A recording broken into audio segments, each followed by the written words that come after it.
조금씩 자주 먹어라. 이게 뭐 살도 안 찌고 위장도 편하고 건강하다 이런 말 참 많이 하는데요. 현대인들한테는 이게 별로 적용이 안 되는 말이고, 제가 제일 권해드리고 싶은 음식이 바로 바지락 마늘탕이에요. 아침 저녁으로 한번 드셔보시면 당뇨에 굉장히 도움이 많이 되실 겁니다. 이 당 중독을 가장 빠르게 해결하는 게 있어요. 그게 바로 소금입니다. 실제로 죽염차만으로도 당뇨를 굉장히 많이 호전시켰고요. 당을 안 먹어야 된다. 이게 정말 중요한 게 아니라 혈당 스파이크를 일으키는 그런 이라든지 이런 것들을 제한하는 게 또 중요한 문제라고 할 수 있습니다. 음식만으로 당뇨를 치료할 수 있을까요? 저도 사실은 뭐 이렇게 약국에서 환자들 상담하면서 이제 당뇨 환자분들이 오시면 여러 가지 제품도 쓰고 또 음식 관리도 해드리는데, 제가 이제 식단 코칭 프로그램이라는 거를 운영을 해보면서 음식만으로 이렇게 당뇨를 치유한 사례가 요즘 굉장히 많아지고 있고요. 실제로 진짜 음식만 가지고 될까라는 의문에서 한번 해봤는데, 정말 음식만 제대로 관리를 하면 당뇨 수치가 굉장히 안정화되고요. 사실은 이런 것들은 완치라는 개념은 좀 아니고요. 조절이라는 어떤 개념이 좀 더 어울릴 것 같아요. 그래서 진짜 제가 어떤 제안 드리는 어떤 음식은 또 제한할 건 제한하고 또 드셔야 될 것들은 잘 챙겨 드시면서 수치가 안정적으로 관리가 되는 걸 보면서 당뇨 치료에 굉장히 음식이 중요한 역할을 하고 있고 또 치료가 가능하겠구나라는 거를 저도 지금 현재 하면서 많이 깨닫고 있습니다. 물론 이 당을 만드는 음식, 즉 탄수화물이라든지 설탕이라든지 밀가루를 드시면 혈당이 오릅니다. 근데 사실 혈당이라는 건 알고 보면 우리 몸에 필요한 필수, 세포의 생명활동을 유지하기 위한 가장 필수 물질이라서 혈당 자체를 무조건 부정적으로 봐서는 안 되고 또 그럴 필요도 없습니다. 그런데 문제가 되는 건 바로 혈당 스파이크라는 거죠. 그래서 과도하게 혈당이 빠르게 오르고 또 인슐린 분비가 빠르게 되면서 혈당이 또 바닥을 치게 되는 게 가장 문제라는 거지. 그래서 사실은 당을 안 먹어야 된다, 먹어야 된다, 이게 정말 중요한 게 아니라 혈당 스파이크를 일으키는 그러한 어떤 정제 탄수화물이라든지 설탕이라든지 밀가루 이런 것들을 제한하는 게 좀 더 중요한 문제라고 할 수 있습니다. 짠 음식을 많이 먹는다고 걱정할 필요가 없다는 게 사실일까요? 염분의 과흡수, 과섭취는 전혀 걱정할 필요가 없습니다. 제가 만일 여기 구독자분들께 소금을 억지로 한 수저를 먹인다고 생각을 해보세요. 바로 가서 물을 마시게 될 거예요. 그래서 우리는 오로지 우리 몸은 소금의 양에는 관심이 없습니다. 소금의 농도에만 관심이 있기 때문에 알아서 농도를 우리 몸은 잘 맞추려고 노력을 하고 있거든요. 그래서 우리가 아무리 짜게 먹어도 그만큼 물을 먹기 때문에 0.9%의 염분을 잘 유지를 하고 있는 거죠. 그리고 어떻게든 과다하게 섭취한 소금은 우리 몸에서 알아서 배출을 합니다. 하루에 소금을 배출할 수 있는 양이 무려 1600g이에요. 그리고 제가 억지로 설탕은 잔뜩 먹일 수가 있습니다. 먹어도 설탕은 제한 없이 먹을 수 있어요. 근데 소금은 대부분 억지로 많이 먹이려고 해도요, 어느 정도 이상은 절대 먹어질 수도 없고 먹어낼 수도 없습니다. 그리고 우리 몸은 소금의 염분 수치를 정확히 염도를 센서가 있어서 0.9%가 절대 오르지 않게 우리 몸의 모든 시스템이 가동이 되기 때문에 우리 몸이 점점 더 짜게 된다? 이거는 절대 있을 수가 없는 거죠. 그런데 이거는 두려워하셔야 돼요. 우리가 소금을 자꾸 배제하고 안 먹게 되면 0.9%를 지켜내기가 어렵습니다. 그래서 우리 몸에서 무슨 짓을 하냐면 소금 재흡수를 하는데 굉장히 많은 일을 하게 되고요. 그리고 반대로 물을 굉장히 많이 빼내죠. 왜냐하면 염분이 많이 들어오니까 그 염분이 많이 이제 들어오지 않으니까 농도를 지켜내기 위해서 오히려 탈수를 일으킵니다. 그래서 오히려 저염식으로 내 몸의 염도를 지켜내기 어려울까봐 걱정을 해야 되는 거지, 우리 몸이 소금의 농도가 계속 올라가서 내가 점점 더 내 몸이 짜질까봐 이런 걱정은 전혀 하지 않으셔도 되고요. 그리고 소금 과다로 우리 몸이 망가질 정도로 먹는 사람은, 일부러 먹는 사람은 죽기를 각오하지 않는 건 절대 있을 수가 없죠. 우리 뇌에서는 정확한 센서가 있어서 염도를 알아서 조절을 하게 됩니다. 당뇨 환자가 절대 먹으면 안 되는 음식이 있나요? 당뇨 환자들은 뭐 먹지 마라. 어디 가면 친구분들하고 아마 식사하시기 굉장히 어려우실 거예요. 나는 이래서 못 먹어. 이건 안 돼. 이렇게 하시는데, 그 중에서 이제 최악의 음식을 하나만 좀 직관적으로 뽑는다면 음식이라기보단 음식에 들어가는 재료인데 바로 액상과당이라는 걸 좀 말씀드리고 싶어요. 근데 이제 이 액상과당이 옥수수로부터 만들어진 단맛을 내기 위한 어떤 재료인데 사실은 이게 설탕보다 사용하기가 쉽습니다. 액체화가 되어 있기 때문에. 그래서 처음에는 음료 같은데 이렇게 희석하기가 좋아서 만들어졌는데 지금 현재는 뭐 각종 소스부터 해서 모든 음식에 다양하게 사용되고 있습니다. 그게 가장 문제라는 거죠. 근데 이 액상과당이 왜 문제냐? 혈당을 빠르게 올리는 것도 문제지만 진짜 근본적인 원인은 간을 망가뜨린다는 거예요. 근데 이 당뇨와 간의 관계는 굉장히 밀접한 관계가 있습니다. 그래서 간이 망가진 분들이 당뇨가 바로 올 수 있는 굉장히 근원적 문제가 되고요. 간을 잘 관리하면 결국에는 우리가 혈당을 저장했다가 이렇게 일정한 어떤 농도로 혈당을 내보내는 것도 간의 역할이거든요. 근데 그런 어떤 혈당의 저장 착고인 간이 망가지면 바로 이 당뇨가 올 수 있기 때문에 간을 건강하게 관리하는 게 무엇보다 중요해요. 그런데 이 액상과당은 술을 먹지 않는 어린이들에게도 비알코올성 지방간을 만들 만큼 굉장히 간을 망가뜨리는 어떤 물질입니다. 근데 지금 현재는 어떤 모든 음식에 그 단맛을 내는 용도로 사용되고요. 심지어는 요즘 반찬류 이런 데까지 사용이 됩니다. 왜냐하면 가격이 싸고 그다음에 요즘 현대인들이 워낙 단맛을 좋아하기 때문에 어떻게 보면 한국인이 먹는 모든 반찬에 다 들어가 있다고 보시면 되거든요. 그래서 음식을 선택하실 때 당뇨 환자분들이라면 꼭 뒤에 라벨 보시고 액상과당이 있는지, 심지어 우리가 먹는 건강에 좋으라고 하는 건강기능식품에도 이 실험류들에는 액상과당이 있을 수 있습니다. 그래서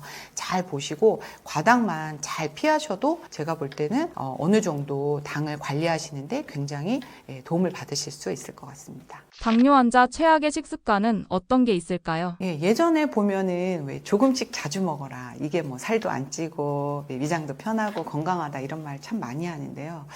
저는 사실은 현대인들한테는 이게 별로 적용이 안 되는 말이고 또 하나는 특히 당뇨 환자들에게는 정말 이건 아니라고 봅니다. 그리고 이제 특히 또 이제 당뇨의 원인인 인슐린 저항성을 빠르게 개선하기 위해서는요. 당분간은 이렇게 자주 드시는 습관을 좀 최대한 안 해주시고요. 드실 때는 충분히, 그리고 또 쉬어줄 때는 또 충분히. 그래서 저는 충분히 가끔 이렇게 드셔라 라는 말씀을 좀 해드리고 싶어요. 그런데 단 딱 한 가지 좀 주의하실 게 있습니다. 현재 당뇨가 오래 진행된 분이나 여러 가지 당뇨약을 드시는 분 같은 경우에는 또 가끔 드시게 되면 너무 혈당이 떨어져서 저혈당 증세가 올 수 있어요. 그럴 때는 적당히 음식을 조금 드시는 건 좋습니다. 그런데 끼니를 나누어서 조금 이렇게 드시는 거는 저는 절대 아니라고 생각하고요. 아까도 말씀드렸지만 당뇨가 오래 진행되신 분, 또 약을 여러 가지 드시는 분 같은 경우는 좀 전문가의 상담을 받으면서 하시면 좋은데 사실은 그렇지 않은 건강인들이나 아니면 그냥 당뇨 초기 단계에서는 드실 때는 충분히 영양적으로 균형적으로 잘 드시고 좀 배가 고프다고 느껴질 때까지는 좀 쉬어주시고 이것만으로도 당뇨를 관리하는 데 매우 도움이 되실 거라고 생각이 듭니다. 요즘은 사실 배가 고프기도 전에 음식을 먹습니다. 대부분 보면 요즘은 먹거리가 너무 다양하고 사람들하고 만나면 뭔가 음식을 먹으면서 얘기를 하고 회의를 하고 뭔가 만남의 주제와 함께 음식이 항상 가는 경우가 많아요. 그런데 음료도 하나의 음식일 수 있다는 거죠. 그래서 제가 말씀드리는 가끔이란 그냥 하루 3끼 중간에 간식 없이 또는 2끼도 충분히만 드시면 우리가 살아가는데 큰 문제가 없거든요. 그리고 요즘에 제가 많이 이렇게 말씀을 들어보면 하루 3끼 드시는 분들이 별로 없으세요. 그래서 제가 볼 때는 찔끔찔끔 뭐 간식으로 대충 때우면서 여러 번 드시지 마시고 드실 때 2끼를 드시더라도 영양적으로 뭔가 불균형되지 않게 충분히 드시고 또 공복이 느껴질 때까지 좀 쉬어주시고 뭐 그렇게 되면 하루 2끼라도 전혀 문제가 없다 이런 말씀을 드리고 싶습니다. 근데 당뇨 환자라서 뭐 나는 몸이 안 좋을 것 같아서 괜히 또 먹고 뒤돌아서 또 간식 먹고 배도 안 고픈데 하루 3끼를 드실 필요는 없다 이런 말씀을 좀 드리고 싶네요. 당뇨 환자들에게는 술 한 잔도 위험할까요? 술도 당이거든요. 그리고 간을 술이 망가뜨리기 때문에 어떤 혈당의 물류창고라고 할 수 있는 간이 망가져서 사실은 안 드시는 게 정말 좋아요. 그런데 가끔 뭐 한 잔 정도, 그리고 당뇨가 얼마만큼 진행됐느냐, 그리고 내가 지금 현재 어떤 위치에 와 있느냐, 예를 들어서 인슐린 저항성을 좀 적극적으로 고쳐야 되는 상황이냐, 아니면 어느 정도 좀 조절을 하고 있는 상황에 대해서는 뭐 와인 한두 잔 정도는 가끔은 뭐 즐기셔도 좋지만 이 가끔이 사실은 괜찮다라고 제가 말씀하기가 정말 두려운 게 이렇게 되면 가끔이 매일이 될 확률이 참 높아요. 그래서 저는 그냥 아예 주기를 정해드릴게요. 고도 당뇨 환자, 아주 고고도 질환이 아닌 경우에는 어느 정도 당 조절이 좀 되는 상황에서는 한 달에 한 번 한 잔 정도는 제가 좀 봐드릴 수 있습니다. 그러나 이게 반드시 한 번이 두 번이 되고 두 번이 10번이 된다는 꼭 잊지 마시고요. 주기를 반드시 정하셔서 소주 반 잔이라도 내가 한 달 동안에 한 번 먹었으면 그 다음 달도 꼭 기다려 주셔야 돼요. 이 가끔이라는 용어는 어떻게 보면 굉장히 좀 허용이 굉장히 다양하게 해석이 될 수가 있습니다. 그래서 저는 주기를 반드시 꼭 정하시고 반잔이면 반잔 양도 꼭 정해서 가끔은 드시되 그 다음은 충분히 또 안 드시는 기간을 좀 쉬어서 간이 회복될 수 있게 도와주는 게 필요하다고 말씀드릴 수 있습니다. 당뇨에 좋은 음식은 어떤 것이 있을까요? 저희 푸드닥터 마스터 클래스 레시피 중에 보시면 제가 제일 권해드리고 싶은 음식이 바로 바지락 마늘탕이에요. 근데 이게 왜 당뇨에 좋은 음식이냐? 당뇨는 미네랄 부족병이라고도 말을 많이 하거든요. 그래서 미네랄이 부족해진 분들한테 많이 옵니다. 근데 이 미네랄을 우리가 제일 잘 공급받을 수 있는 게 바로 바다 음식이거든요. 그래서 바지락이라든지 해조류로부터 가장 안전하고 가장 자연스러운 형태의 미네랄을 골고루 섭취할 수가 있습니다. 거기에다가 당뇨를 또 표현하기를 근육 부족병이라는 표현을 많이 해요. 그래서 실제로 당뇨가 오신 분들의 몸매를 보면 이렇게 특징이 있습니다. 하나는 허리는 이렇게 굵고요. 배가 나온 상태고 오히려 엉덩이나 허벅지는 이렇게 밋밋한 상태. 이런 몸매가 되면 흔히 말하는 거미형 몸매죠. 근육이 없는 몸이 되면 자연스럽게 당뇨가 옵니다. 그 이유가 뭐냐면 우리가 음식을 먹었을 때 얼마만큼 혈당을 오르느냐 하는 음식을 먹는 것도 중요하지만 그 혈당이 올라간 상태에서 근육에서 얼마만큼 빠르게 이 혈당을 소비하느냐 이것도 너무 중요한 문제죠. 그래서 근육이 이렇게 탄탄하게 있는 분들은 절대 당뇨의 위험에서 안전하다고 볼 수 있거든요. 근데 이 바지락 마늘탕이 바로 그 콜라겐 생성을 도와서 근육을 잘 만들어주는 레시피입니다. 그래서 실제로 저는 식단 코칭에서도 사용을 정말 많이 하고 있고요. 제가 또 약국에서도 이 바지락 마늘탕 이야기를 참 많이 해드려요. 그리고 당뇨 환자분들한테는 꼭 드시게 해드립니다. 이 바지락에는 여러 가지 각종 아미노산과 또 건강한 미네랄도 들어있고요. 콜라겐 생성을 도와줄 수 있는 아연이라든지 이런 것들이 굉장히 풍부하고요. 마늘에는 비타민C와 아연, 또 버섯에도 아미노산이 풍부해서 콜라겐 생성도 도와주고 미네랄 보급으로도 정말 최고인 당뇨 레시피입니다. 바지락이 정말 싸거든요. 그래서 바지락을 한 서너 봉지 정도 사셔가지고 거기에 마늘을 한 10알 정도 넣고 여기에 새송이 버섯 정도 조금 넣으시고요. 그냥 해감한 상태에서 많이 하실 수 있으면 한 40시간 정도 충분히 우린 다음에 그 물을 하루에 소주잔 정도 한 잔씩 아침 저녁으로 이렇게 한번 드셔보시면 아마 당뇨에 굉장히 도움이 많이 되실 겁니다. 이게 좀 짜다고 느껴지시면 물로 희석해서도 괜찮거든요. 그래서 저는 당뇨 환자분들은 바지락 마늘탕을 많이 권해드리고 싶고 또 제가 권했을 때 굉장히 많은 피드백이 왔습니다. 그리고 저희 마스터 클래스 책에 보면 당뇨 환자를 위한 레시피가 있어요. 그래서 당뇨 세포죽이라고 있는데 일반적인 저희 어떤 레시피들을 보면 채소 스프라든지 이런 걸 보면 이렇게 해물 육수를 내지 않는데 당뇨 환자에게만큼은 이 바지락으로 해물 육수를 냅니다. 그 이유가 바로 이제 바지락에서 얻어낼 수 있는 간을 건강하게 하는 타우린이라든지 또 각종 건강한 염분이라든지 미네랄 이런 것들이 풍부해서거든요. 그래서 바지락, 양파, 무, 표고버섯으로 육수를 만들고요. 양은 중요하지 않습니다. 이게 어떻게 보면 레시피가 우리가 계량하다가 짜증나서 음식을 안 해 먹거든요. 근데 저희 푸드닥터 레시피는 사실 양이 큰 의미는 없어요. 왜냐면 계량을 하는 이유는 맛이 망가질까봐 계량을 하는 거거든요. 근데 뭐 바지락을 많이 넣었다고 해서 이상해질 거 전혀 없고 양파를 많이 넣었다고 해서 뭐 맛이 달라질 건 없거든요. 그래서 그냥 적당히 솥 크기에 맞춰서 육수를 만드시면 되고요. 여기에 췌장을 건강하게 하는 단호박, 또 혈당을 조절해 줄 수 있는 사과, 또 건강한 탄수화물의 재료인 현미, 그리고 혈당을 조절하는 가장 좋은 어떤 재료인 콩을 같이 삶아서 여기에 마그네슘과 그 다음에 간을 건강하게 하는 파래까지 추가해서 스프를 만드시면 됩니다. 그래서 이 당뇨 세포죽만으로도 당을 잘 관리하시는 분들이 굉장히 많았고요. 또 당뇨 환자분들이 보면 뭘 먹어야 할까 굉장히 어려움을 많이 갖습니다. 근데 그런 분들은 그냥 이 당뇨 세포죽만 하루에 아침 저녁으로 하루 2번 아니면 하루 1번 정도 꾸준히 드시면 혈당 관리에도 굉장히 도움이 될 뿐더러 제가 아까도 말씀드렸지만 이 당뇨 환자에게 근육은 거의 생명이고 당뇨 치료 약이 바로 근육이라고 할 수 있어요. 근육 없이 당뇨 치료는 절대 될 수가 없습니다. 그래서 근육을 잘 만들어주는 레시피이기 때문에 이 당뇨 세포죽을 꾸준히 한번 드셔보시는 것도 저는 추천드립니다. 약국에서 구할 수 있는 당뇨에 좋은 영양제는 어떤 것이 있나요? 당뇨에는 사실 음식이 해답이기 때문에 특별히 뭐 제가 제품을 많이 사용하고 있진 않아요. 그런데 정말 이 당뇨라는 것을 해결을 하려면 당은 결국에는 우리의 생명의 필수 물질이잖아요. 그런데도 그걸 받아들이지 않고 내보낸다는 건 굉장히 몸에서 비정상적인 일을 하는 거거든요. 그 필수 물질인 당이 과요불급이라는 말처럼 너무 많아지면 오히려 세포의 생명을 위협하기 때문에 이런 어떤 비정상적인 방법으로 당을 내보내는 당 중독인 상태가 바로 당뇨라고 할 수 있습니다. 근데 이 당 중독을 가장 빠르게 해결하는 게 있어요. 그게 바로 소금입니다. 우리가 음식이 너무 달아요. 근데 소금을 살짝 치면 그게 단지 잘 모르거든요. 그래서 단짠단짠이라는 음식이 탄생할 수가 있는 건데요. 이게 실제로 맛만 상쇄하는 게 아니라 당분을 잘 해결해주고 당분과 맞서 싸워줄 수 있고 당분의 피해를 최소화할 수 있고 우리가 더 이상 당의 어떤 요구에 순응하지 않을 수 있게 계속 탄수화물 중독에 걸리지 않을 수 있게 해결해주는 해결사가 바로 소금이에요. 근데 소금에 대해서는 많은 분들이 여러 가지 찬반론이 있습니다. 뭐 그 이유가 이제 바다가 오염됐다는 이유겠죠. 그래서 죽염은 가장 소금을 안전하게 먹는 방법이기 때문에 제가 당뇨 환자분들한테 죽염을 굉장히 많이 권해드려요.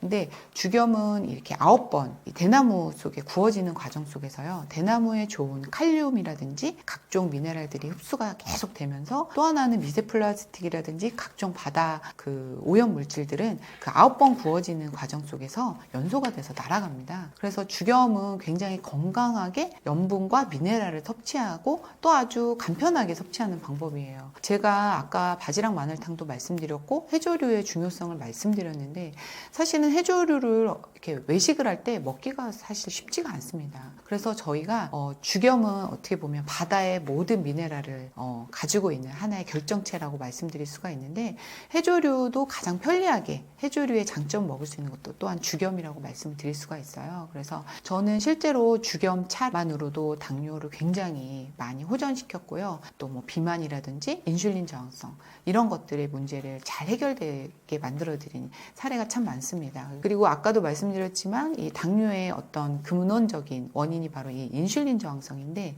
인슐린 저항성의 그 배경을 보면 염분이 부족할 때 바로 인슐린이 과도하게 분비되면서 염분을 재흡수하게 하거든요. 이런 부분을 안정시키는 가장 좋은 방법은 바로 염분을 드시는 거예요. 그래서 염분을 드시면 인슐린 저항성이 해결이 되고 인슐린이 고공행진을 더 이상 하지 않게 되고 우리는 당을 잘 사용하는 몸으로 바뀌게 되는 거죠. 그래서 염분이 없이는 당을 온전히 혈당을 이나 당뇨를 온전히 해결하는 방법은 없다고 봅니다. 그래서 저는 당뇨 영양제는 따로 권해드리지 않고요. 건강한 소금의 한 형태인 죽염은 꼭 드시게 합니다. 오히려 이제 당뇨는 소금으로 고친다는 말이 있을 정도로 당뇨 환자분들은 좀 의식적으로 짜게 드실 필요가 있습니다. 그래서 오히려 염분을 제한하게 되면 이 우리 몸에 돌아다니는 혈당을 우리 몸을 다 공격하게 만드는 거고요. 혈당이 끈적끈적하게 돼서 뭐 혈관도 망가뜨릴 수 있는데 일단은 들어온 혈당을 어떤 피해를 막게 해주는 것도 소금이 할 일이고요. 더 이상 혈당이 돌아다니지 않고 세포 속으로 잘 쓰이게 해주는 것도 소금이기 때문에 저는 당뇨 환자분들이 저염식을 하시면 안 되고 오히려 약간 다른 건강인들보다도 좀 더 음식을 간간하게 해서 드시는 게 맞다고 봅니다. 그런데 이제 그게 어떤 소금을 사용하느냐가 중요한데 환자분이 이만큼 좀 더 건강한 소금을 사용하는 게 좋겠죠. 맛소금이라든지 정제염이라든지 염분을 다시 배출할 수 있는 어떤 칼륨이나 미네랄이 없는 그러한 염분은 좀 위험할 수도 있죠. 그런데 죽염은 염분을 잘 배출할 수 있는 칼륨이라든지 다양한 미네랄의 총합이기 때문에 당뇨 환자분들도 더 건강하게 또 드셔야만 하는 그러한 소금이라고 할 수 있습니다. 당뇨는 일단은 대부분 약이 없다 하시면서 약을 드시죠. 네, 그런데 저는 그래요. 그냥 포기하고 약만 드시는 분들이 정말 많더라고요. 이건 못 고쳐라고. 근데 제가 한 10년 이상 되셔서 당뇨가 오래 지속되셔서 변성위험까지 오시고 굉장히 힘들어 하시던 분을 거의 한두 달 만에 식단만으로 고친 사례가 있었어요. 그걸 보면서 정말 당뇨만큼은 다른 질환에 비해서 음식이 차지하는 비중이 굉장히 높다. 이분 같은 경우는 사실 운동도 할 수 없었고 다른 건강 관리를 전혀 할 수 없는 분임에도 불구하고 게다가 이제 외부에서 활동을 되게 많이 해서 음식을 직접 할 수도 없는 상황이었어요. 그래서 이분은 정말 외식을 하는 가운데 제가 이런 음식만 빼고 드세요 해서 그 메뉴를 고를 때 아이디어를 드리고 또 한 메뉴 안에서도 제한해야 될 것들만 잘 알려드렸는데 이렇게만 실천을 하셨는데도 당이 정상으로 와서 사실은 이분이 오히려 하시기 이전에 좀 허탈해 하셨어요. 당뇨가 나는 평생 내가 짊어지고 가야 할 질병인 줄 알았는데 이렇게 쉽게 그냥 해결이 돼버리니까 이게 뭐지? 라는 생각을 할 정도로 되게 허탈해 하셨거든요. 그 감정도 좀 저는 이해가 되더라고요. 그래서 저는 당뇨만큼은 정말 음식, 당을 높이는 어떤 음식에 혈당을 고공행진하게 하고 인슐린 저항성을 만드는 음식에 있다는 걸 좀 인정을 하시고요. 어떻게 먹어야 되는지가 좀 고민이 되시면 흔히 말하는 설탕, 밀가루, 정제탄수화물을 완벽히 한번 제한을 하시고 한번 식사를 해보세요. 그러면 혈당 수치를 재보셨을 때 굉장히 다른 수치가 나타날 겁니다. 물론 당뇨의 기간이 오래된 분들은 바로 안 나타나는 경우도 있긴 합니다. 근데 그렇지 않은 분들 같은 경우는 바로바로 반영이 되는 걸 눈으로 확인하실 수가 있어요. 그런데 대부분은 그거를 완벽히 제한하지 못하기 때문에 난 이걸 먹어도 이 수치고 저걸 먹어도 저 수치야. 그래서 나는 못 고쳐라고 포기를 하고 자꾸 당 수치만 조절하는 약을 드시는 거거든요. 근데 과감하게 일정 기간 동안은 한번 이 당의 재료가 되는 원료들을 좀 하고 나머지 부분은 단백질이나 건강한 지방으로 한번 채워서 드셔보세요. 그러면 인슐린 호르몬 분비를 자극하지 않는 재료들로 건강한 어떤 복합 탄수화물로 이렇게 채워서 드셨을 때는 당 수치가 안정이 되고 나도 내 몸도 정상 혈당을 나타내는 몸이라는 걸 확인을 하시게 될 겁니다. 그렇게 되면 그 이후에는 어느 정도 이제 인슐린 저항성이 해결이 되고 어느 정도 이 혈당 수치가 안정이 되고 나면 건강한 탄수화물, 밥도 한 3분의 1 공기 정도, 또 채소도 곁들이시면서 이렇게 충분히 드시고 모든 분들이 균형적이라고 하는 식사를 드셔도 어느 정도 혈당이 유지가 됩니다. 그런데 이러한 제한적인 식사를 경험해 보지 않으면 어설프게 사과 반쪽, 또 한두 숟가락 정도 단 음식, 국수 몇 가닥, 빵 약간 이렇게 계속 드시는 상황에서는 혈당이 완전히 정상화되는 걸 눈으로 확인할 수가 없습니다. 그래서 어느 정도는 완벽하게 탄수화물을 제한하면서 나머지는 건강한 단백질과 지방으로 채우고 또 복합 탄수화물 정도는 채소에 충분히 들어있는 그런 재료들로 해서 한번 드셔보시면 아마 이것이 당뇨에 가장 좋은 약이고 치료제라는 걸 아시게 될 거예요. 그래서 당뇨 환자분들 꼭 이렇게 식단으로 잘 관리를 한번 해보시고요. 당뇨는 모든 어떤 그 만성 난치성 질환의 마지막 가는 지름길이라고 할 정도로 반드시 관리를 하셔야 하는 굉장히 안 좋은 질환이라고 구분이 많이 되고 있습니다. 그러나 반드시 완치는 아니더라도 조절은 가능하니까 꼭 희망을 가지시고 타이트한 식단 한번 꼭 도전해 보셨으면 좋겠다는 말씀 드리고 싶습니다. 음식만으로 암 예방이 가능할까요?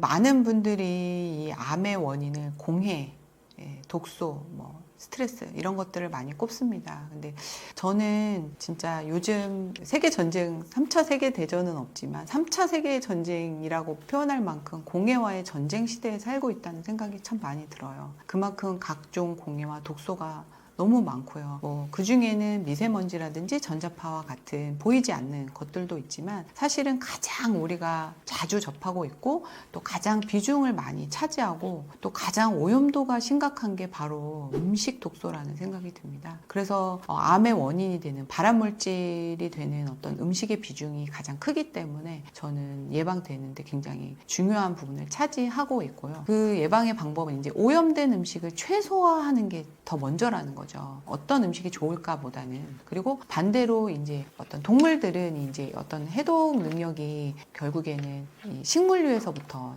얻어진다고 볼 수 있거든요. 그래서 식물들은 이러한 공해와 맞서 싸우면서 살아남기 위해서 각종 파이터 케미칼들을 잘 만들어내고 있습니다. 그래서 저희는 이제 그런 어떤 식물류들의 그 공해 독소를 해독하는 것들을 얼마만큼 해독제를 잘 섭취하느냐, 결국 먹어서 해결을 한다는 거거든요. 그래서 저는 이 암 예방의 최선의 방법은 첫째는 공해 독소가 되는 어떤 오염된 음식을 최소화하고 또 이것을 해독할 수 있는 것을 최대로 먹는 것. 이게 바로 최선의 방법이라고 말씀드리고 싶습니다. 암을 일으키는 최악의 음식은 뭘까요? 최악이라고 했으니까 어쩔 수 없이 하나 말씀드리면 그냥 튀김이라고 단언하겠습니다. 왜냐하면 이제 일단은 기름에 대한 식용유에 대한 부분을 요즘 많이 말씀을 하세요. 저뿐만 아니라 많은 분들이 식용유는 그냥 그 자체가 독이다라고 표현할 정도로 이 식물의 씨앗을 강하게 이제 로스팅을 해야지만이 구조가 이제 팽창이 되면서 깨지면서 거기서 이제 기름을 얻어낼 수가 있거든요. 근데 로스팅하는 과정 또 짜내는 과정에서 고온에서 볶아지면서 또 고온의 열이 가해지면서 그 식물유의 기름이 다 산화되고 변성이 됩니다. 근데 이게 왜 암의 원인이 되느냐? 우리가 정상세포가 암세포로 바뀌는 가장 중요한 어떤 그 단계가 있습니다. 그게 이제 뭐 여러 가지 뭐 미세먼지, 발암물질, 뭐 온갖 공해 독소가 결국에는 세포막이라는 것을 손상시켜서요. 세포 속으로 산소가 유입되지 않을 때, 충분히 유입되지 못할 때 이 핵이 망측한 암세포로 바뀌는 거거든요. 그래서 충분히 산소 공급이 되지 않도록 하는 가장 마지막 단계가 바로 세포막이라는 거죠. 근데 이 산화되고 변성된 지방이 세포막을 이루게 됩니다. 우리가 세포와 세포막을 구분 지어주는 게 바로 이 지방이라는 물질인데, 이 산화되고 변성된 이 불포화 지방산은 세포막을 만들면서 세포가 세포 속으로 산소가 안 들어오게 하고 오히려 튕겨서 나가게 만들어서 암을 발생하게 된 가장 근본적인 원인이 됩니다. 그래서 실제로 이 식용유 산업이 발전하면서 암 발생 빈도도 굉장히 높아져 갔다는 연구 결과도 있습니다. 그래서 저는 무엇보다도 이 식용유와 또 식용유에 튀겨졌을 땐 또 한 번 고온이 가해지기 때문에 여기에 이제 당독소까지 생기기 때문에 저는 튀김 음식을 가장 최악의 음식으로 말씀드리고 싶네요. 항암 효과 있는 음식은 어떤 것을 추천하시나요? 저희 푸드닥터 마스터 클래스에 보면 이제 청국장 음식이 굉장히 많이 나오고 있어요. 그래서 저는 청국장을 가장 효과적인 어떤 항암 음식이라고 좀 꼽고 싶어요. 청국장에는 발암물질, 공해 독소라고 하는 것들을 제거하고요. 또 암세포의 증식 또한 억제해주고 또 혈전을 용이시켜서 또 혈액을 잘 통하게 해주고 활성산소도 잘 제거해주고 또 게다가 미생물이 만들어 놓은 바이오제닉스라고 하는 물질들이 면역을 또 활성화시키기 때문에 뭐 어느 뭐로 봐도 가장 좋은 어떤 항암 음식이라고 말씀드릴 수가 있는데, 이 청국장을 대부분은 칼칼 끓여서 드십니다. 그래서 저희 책에 보면 이 생청국장으로 만들어 드시게끔 많이 소개를 하고 있는데요. 청국장은 생으로 드시는 게 가장 좋고요. 여기에다가 각종 해초류와 식초가 같이 들어갔을 때는 이 단세지방산이라는 게 잘 만들어집니다. 이 단세지방산은 장에서 굉장히 좋은 어떤 신경 전달 물질을 만드는 데도 도움이 될 뿐만 아니라 또 면역을 굉장히 활성화시켜 줍니다. 그래서 이 단세지방산이 잘 만들어질 수 있게 생청국장 해초 무침을 만드는데요. 만드는 방법은 너무 간단해요. 미역이나 톳, 파래와 같은 이러한 해초류에 생청국장, 그리고 여기에 식초 약간, 죽염, 요 정도만, 간장, 요 정도만 넣어서 간만 맞춰서 새콤하게 이렇게 해서 무쳐서 드시게 되면요, 생각보다 청국장 냄새도 안 나고요, 먹기도 굉장히 편하고요, 무엇보다 드셨을 때 그 다음날 화장실 갔을 때 와, 이 효능을 느끼게 됩니다. 그리고 저희 이제 항암 레시피로 생청국장 미역기 쌈장이라는 굉장히 특이한 음식이 저희 책에 소개가 되어 있는데요. 이 미역기를 사용한 이유는요, 미역기에는 훅고이단 하면 많은 분들이 항암물 그 영양소로 많이 알고 계세요. 게다가 이제 굉장히 가격도 고가거든요, 훅고이단 제품은. 근데 이 미역기라고 하는 미역의 생식 기간에 심지어 이게 요리하기도 어려워서 과거에는 버려졌다고 합니다. 근데 요즘은 이제 미역기를 가지고 훅고이단 제품을 많이 만들어서 그렇게 저렴하진 않아요. 근데 이제 미역기와 함께 여기에 항암 음식인 토마토나 마늘, 양파 이런 것들과 함께 잘게 썰어서요, 한번 익혀주시고요, 여기에 생청국장을 같이 섞어서 쌈장 형태로 만들어서 이것을 아침 저녁으로 한 스푼씩 밥 드실 때 옆에 놓고 같이 드시면 드시면 당뇨 환자에게도 굉장히 좋고요. 또 무엇보다도 과민성 대장 증상, 이런 장이 망가진 분들한테도 굉장히 좋고, 고지혈증 환자분들에도 좋고, 당연히 항암 역도 굉장히 탁월하다고 볼 수 있습니다. 그런데 우리가 음식 치유라는 것은 이 꾸준함과 이 습관에서 만들어지기 때문에 이렇게 쌈장 형태로 만들어서 반복적으로 매일 드실 때 효과가 나기 때문에 저는 이렇게 뭔가 매일 드실 수 있는 형태를 만드는 게 좋아요. 오늘은 기분이 좋으니까 이 음식을 해먹고, 재료가 있으니까 해먹고, 재료가 없는 날은 건너뛰고 하는 게 아니라 매일 먹는 형태, 스프라든지 이런 쌈장이라든지 이런 형태를 만드셔서 보관을 해놓고 매일 드시는 게 좋고요. 보관기간 같은 경우는 아무래도 살아있는 생청국장이다 보니까 그렇게 길지는 않습니다. 그래서 김치냉장고 같은 데다가 한 2주 정도는 충분히 보관 가능한, 아니면 장기 보관을 원하시면 일정량은 냉동했다가 사용을 해도 좋습니다. 그리고 소개할 음식으로는 암 환자들이 아마 전 세계적으로 가장 많이 항암 음식으로 챙겨 드시는 바로 토마토예요. 토마토는 라이코펜이라고 하는 항암, 항산화 물질 때문에 아마도 많이 이렇게 드시는 것 같은데요. 이 토마토를 올바르게 드시는 방법이 있습니다. 이 라이코펜의 흡수를 도와주려면 생으로 드셔서는 절대 안 되고요. 약간 익힌 다음에 기름과 함께 섭취했을 때 라이코펜 흡수력이 굉장히 향상이 되고요. 여기에 브로콜리와 같은 십자가 채소가 곁들여질 때 항암력이 극대화된다 라고 생각해 주시면 좋습니다. 그래서 제가 이 책에도 많이 소개를 해드렸는데요. 항암 토마토밥, 그래서 마늘, 브로콜리와 함께 그냥 매일 밥을 해서 드시는 거예요. 아까도 말씀드렸지만 이 밥을 해서 드시게 되면은 매일 반복적으로 섭취를 할 수가 있거든요. 그래서 이 항암력이 좋은 어떤 토마토와 마늘과 브로콜리 이렇게 같이 해서 여기에 이제 약간의 기름장을 해서 같이 섭취해서 드시게 되면 굉장히 라이코펜의 흡수가 극대화되면서 항암, 항산력이 좋은 어떤 음식이라고 할 수 있고, 또 항암 토마토 김치라는 걸 소개를 해드렸어요. 여기에 보면은 백합과 식물인 어떤 부추나 마늘 이런 것들이 들어가게 되면 어떤 대사 질환에 혈액을 맑게 해주고 혈압을 조절해주고 하는 어떤 이러한 역할이 더 좋아지면서 항암력도 굉장히 증가가 되거든요. 여기에 베타카로틴이라는 항산화제가 들어있는, 또 당근도 같이 해서 김치로 만들어 드시게 되면 음식이 가지고 있는 어떤 유효 성분은 극대화되면서 또 유해 성분은 최소화됩니다. 여기에 또 미생물들이 만들어낸 어떤 그 바이오제닉스, 미생물 생성 물질들이 같이 들어가게 되면서 면역도 굉장히 활성화된다고 말씀드리고 싶어요. 그래서 김치 형태로 이렇게 토마토를 한번 좀 생소하다고 느껴지시겠지만 만들어 드시는 것을 추천드리고 싶습니다. 약국에서 구할 수 있는 암에 좋은 영양제는 어떤 것이 있나요? 저는 이 암 환자 상담을 할 때는 꼭 음식만 가지고 사실은 얘기하지 않아요. 그래서 고농도의 어떤 고품질의 규격화된 제품이 때로는 많이 필요할 때가 있거든요. 그래서 그럴 때 이제 제일 많이 권해드리는 게 바로 그 세포막의 구성 성분이 될 수 있는 모체필수 지방산이에요. 그래서 암 환자들은 대부분 세포막이 망가졌다고 할 수 있거든요. 그런데 요즘은 이제 콩이라든지 또 아마씨라든지 들깨라든지 이런 좋은 기름으로 재료 자체를 섭취하는 것도 방법이지만, 제품으로 규격화해서 드시게 되면은 산패도 검사라든지 이런 게 좀 되어 있고, 또 일정량을 매일 꾸준하게 드실 수가 있고, 또 고용량을 섭취하시기가 좀 쉽습니다. 그래서 저는 이런 모체필수 지방산 제품은 꼭 드리고 있고요. 그리고 세포막을 지켜주는 건 바로 이 항산화제예요. 그래서 항산화제로 세포막이 산화되지 않게 보호를 해주는 게 가장 중요하다고 볼 수가 있습니다. 그래서 강력한 이 항산화제를 꼭 섭취를 하시는 게 좋습니다. 그래서 요즘은 암 환자들 전용으로 나온 코이단이라든지 강력한 항산화제들이 많이 나와 있거든요. 그래서 항산화제 정도는 꼭 드셨으면 좋겠고, 여기에 이제 세포의 어떤 생명활동, 필요한 물질은 드리고 산소라든지 영양소는 흡수하고, 또 불필요한 어떤 노폐물들을 빼낼 수 있게 하려면 세포 간질액이라는 게 충분해야 되거든요. 즉 우리 몸에 체수분이 충분히 유지가 되어야 됩니다. 그래서 수분과 또 좋은 어떤 염분을 통해서 세포를 함유할 수 있게, 물을 함유할 수 있게끔 함수층을 만들어주는 게 굉장히 중요하다. 그래서 건강한 수분과 염분 섭취를 좀 강조를 하고 있습니다. 술 한 잔만 먹어도 암 걸릴 확률이 급격하게 오르는 이유는 뭔가요?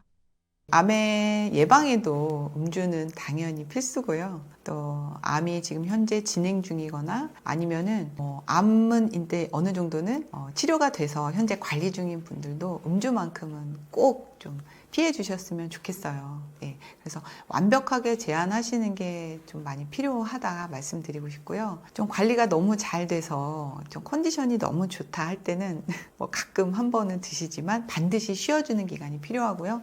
양 제한은 꼭 나는 얼마만큼 마시겠다를 처음부터 제한을 하고 드시는 게 좋습니다. 그래서 너무 먹고 싶을 때는 요거 한 잔만 먹고 그만두겠다. 그래서 양도 제한하시고 기간도 꼭 제한을 하셔서 하나의 규칙으로 만들어서 드시는 게 굉장히 좋고요. 가장 베스트는 안 드시는 게 가장 좋다고 말씀드리고 싶네요. 위장병이 잦다면 암을 의심해봐야 할까요? 뭐 그것도 그렇다고 할 수도 있고 아닐 수도 있습니다. 왜냐하면 위장병이 제일 원인이 되는 것 중에 하나가 요즘은 위산 가다가 아니라 저산증이에요. 그리고 위장약의 대부분의 성분이 제산제거든요. 즉 위산이 없는 분에게 제산제를 먹으면 산이 더 이제 안 나오게 되죠. 그렇게 되면 우리가 음식을 제대로 소화할 수가 없어요. 근데 소화되지 않은 음식물이 장으로 내려가게 되면 장을 망가뜨리게 되고요. 결국 또 그 자체가 면역을 망가뜨리게 되는 원인이 되고, 또 하나는 미처 소화되지 않은 음식물의 찌꺼기들이 혈관을 돌아다니면서 결국엔 염증을 만들고 그것이 암의 원인이 될 수가 있습니다. 그래서 제가 경험적으로 봐도 위가 좋은데 암이 오신 분들은 거의 없고요. 대부분의 경우 위장부터 망가지시는 분들이 많기 때문에, 이렇기 때문에 더더욱 음식이 중요하다고 말씀드릴 수 있어요. 왜냐하면 위장은 음식과 우리 몸이 처음 만나는 접점이라고 말씀할 수가 있잖아요. 그래서 음식이 직접적으로 부딪히고 연관을 미치는 곳이 바로 위장입니다. 그렇기 때문에 음식부터 바로 잡지 않으면 위장병도 고칠 수가 없고 암도 예방하거나 치유할 수 없다. 이렇게 단정적으로도 말씀드릴 수가 있겠죠. 암은 스트레스가 원인이라는 말을 참 많이 해요. 그런데 또 들여다보면 스트레스는 누구나 받잖아요. 그런데 암에 걸리는 분과 암에 걸리지 않는 분들을 보면 평소에 음식 관리가 잘 되어 있는 분은 어떤 고도의 스트레스가 있어도 암에 걸리지 않고, 또 평소에 음식 관리가 안 되어 있는 분은 암에 이렇게 걸리게 되는 또 그것도 제가 보게 되거든요. 그래서 그만큼 음식이 정말 중요하다라는 말씀을 다시 한번 드리고 싶고요. 또 하나는 저는 이런 말씀을 드리고 싶어요. 암이라는 것은 어떠한 사소한 질병이 누적되고 중첩되어서 커지게 된 것의 마지막 종착역이 바로 암이다. 그래서 출발점은 굉장히 사소하고 단순한 질환일 수 있어요. 두통이라든지 위장병이라든지 이런 생활에서 자주 일어나는 질병을 그냥 위장약 하나, 두통약 하나 이렇게 다루다가 그 다음에 어느 날 갔더니 이런 병, 그 다음에 또 어느 날 갔더니 이런 병 하면서 약의 가지수와 종류 수가 늘어나면서 암에 오신 분들이 참 많습니다. 그래서 암은 어느 날 갑자기 일어나진 않아요. 이러한 사소한 질병들이 누적된 경우가 많고, 정말 대부분의 경우는 위장병에서부터 시작된 경우가 저는 제 경험적으로 굉장히 많았어요. 그래서 사소한 위장병도 위장약 하나로 그냥 증상만 다루기보다는 이 위장병이 왜 왔을까? 내가 뭘 먹어서 이렇게 불편할까? 또 뭘 먹으니 속이 편하구나 라는 것을 느끼면서 이것을 약으로 관리하려고 하지 마시고 근원적인 치료를 하려고 접근을 해 나가시면 암으로부터 굉장히 자유롭고 행복한 삶을 사실 수 있지 않나, 이런 말씀 드리고 싶네요. 안녕하세요. 저는 현재 강남에서 이로운 약국을 하고 있고요. 또 음식 치유 강의를 한국푸드닥터에서 현재 하고 있으며, 또 대한식단 코칭 지도사 협회를 운영하고 또 여기서 지도자 교육도 하고 있습니다. 그리고 다양한 어떤 식단 코칭 프로그램도 운영을 하고요. 음식으로 건강을 이야기하고 또 강의를 하고 있는 황혜연 약사입니다.